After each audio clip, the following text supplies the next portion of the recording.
With growing unease over U.S. trade tensions, Canada is now pushing hard to sell its oil and gas to Asia. Starting April 2025, more than 4 million barrels of oil per day will disappear from the U.S. supply. So what exactly is going on? Now that the tariff war is officially underway, Ottawa has taken a bold step. As of April 2025, Canada stopped prioritizing its crude oil exports to the United States. Instead, it's diverting most of its oil through the Trans Mountain Expansion project, opening up access to Asian markets. This decision came as a direct response to the 25% tariffs placed on oil, steel, and lumber by the Trump administration in late 2024. These tariffs forced Canada to look elsewhere for its biggest energy buyers. This major pivot has caused disruption in global oil markets and sparked a $1 trillion geopolitical power play with far-reaching consequences for trade balances and supply routes. In the short term, it also opens a window for countries like Russia to chip away at NATO's unity. So how will this new phase of the trade conflict unfold? Let's explore it right now here on Deep State. And don't forget to subscribe and hit the notification bell so you don't miss any future videos from us. Back in May 2024, Canada officially launched commercial operations for the long-awaited Trans Mountain Expansion following more than 12 years of planning. The final price tag hit 34 billion Canadian dollars, nearly 5 times the original budget of 7.4 billion. The expansion increased pipeline capacity from 300,000 to nearly 900,000 barrels per day, which is enough to reroute almost all of Alberta's oil that once headed to the U.S. Gulf Coast. Now, that oil is going straight to the Pacific and onto ships bound for Asia. Instead of ending up at Gulf Coast ports across 5 southern U.S. states, this oil now travels to the Westridge Marine Terminal in Vancouver, where it's loaded for export to Asia, as early as May 2024. But this isn't just about building a new route. It's a critical geo-economic strategy. With China ramping up its demand for heavy crude and countries like Russia and others seeking reliable sources, Canada is stepping forward to serve high-demand Asian buyers. The sight of oil trains crossing the Fraser Valley turning west toward Vancouver's port is more than logistics. It's a symbol of Canada's calculated shift. The country is now placing a huge bet on this new route, aiming to narrow the discount on its crude, which once averaged $13.50 per barrel below WTI, down to under $10. Now that the final stage of the TMX project is complete, the shift in oil flow isn't just geographical, it's strategic.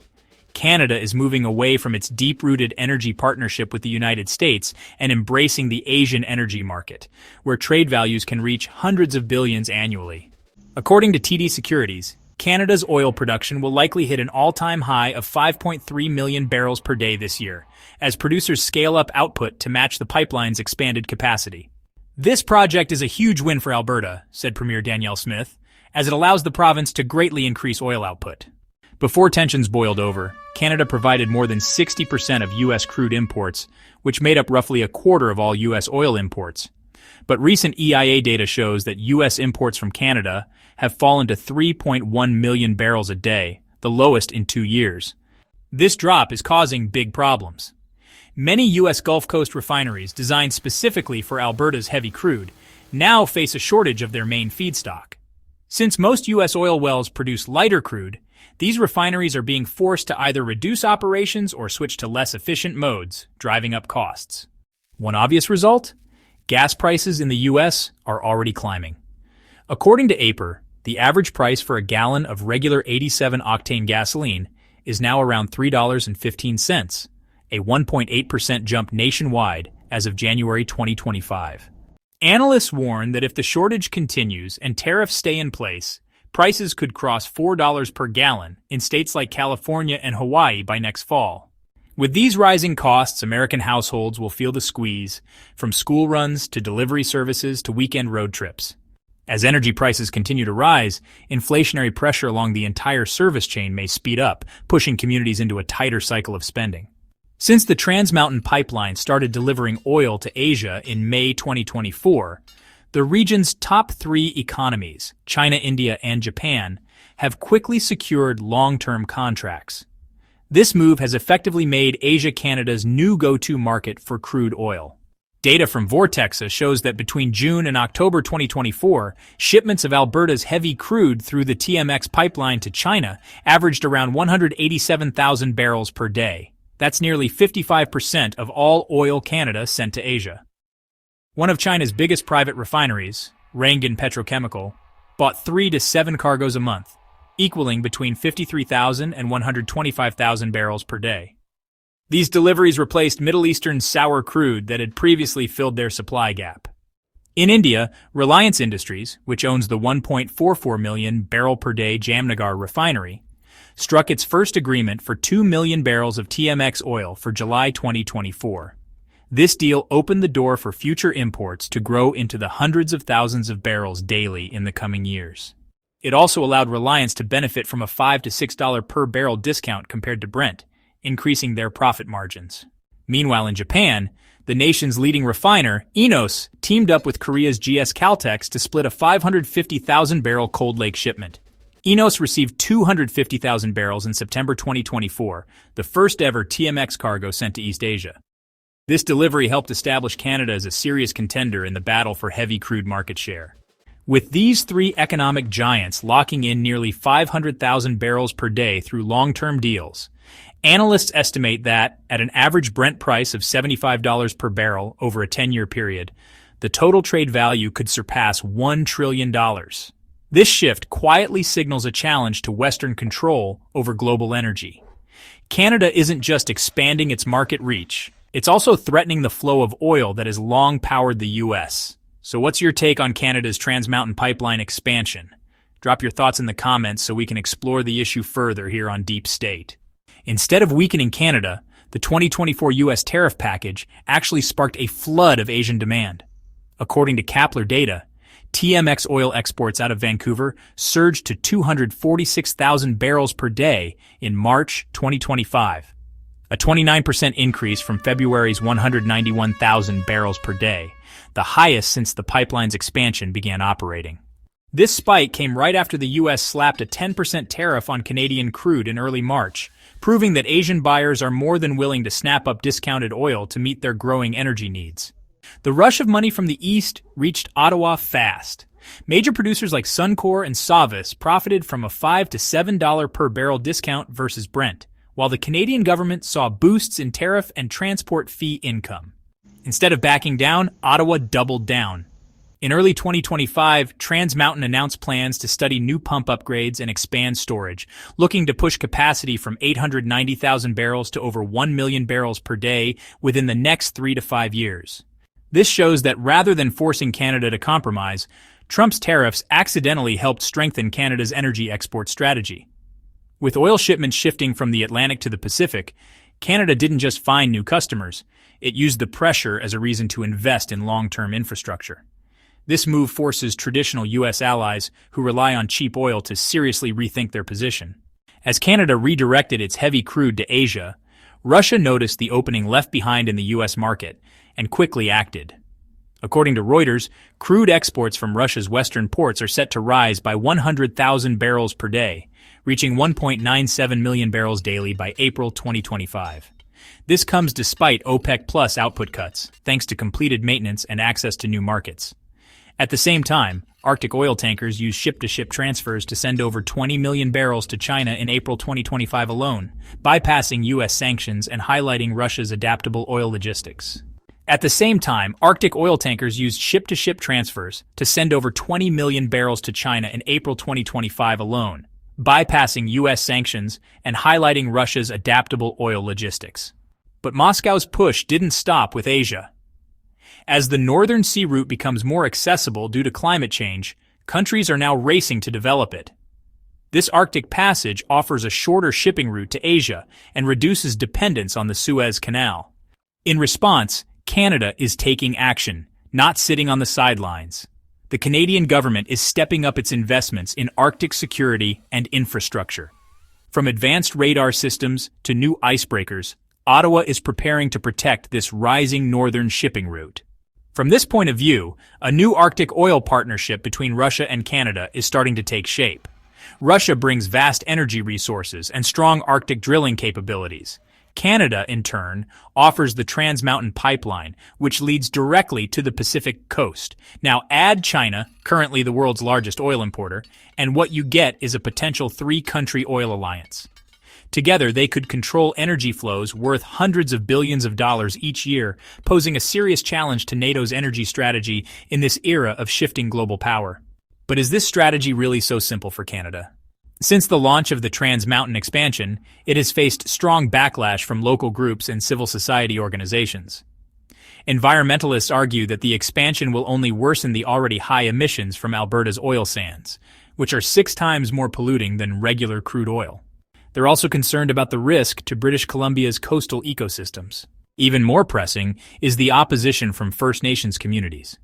Groups like the Squamish, Tsleil-Waututh, and Coldwater First Nations have banded together to fight the pipeline, filing at least 3 major lawsuits. They claim the government approved the pipeline without properly consulting them or respecting their traditional land rights. These legal battles are more than symbolic. They're asking for court orders to block construction on disputed lands, potentially halting the entire project for months. Protests have also erupted along the pipeline route.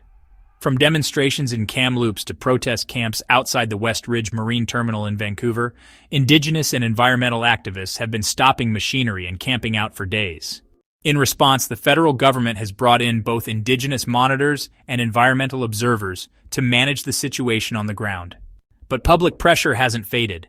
Without a clear agreement on how to share the benefits and protect sacred Indigenous lands, delays, or even a full shutdown of the project, remain a real threat.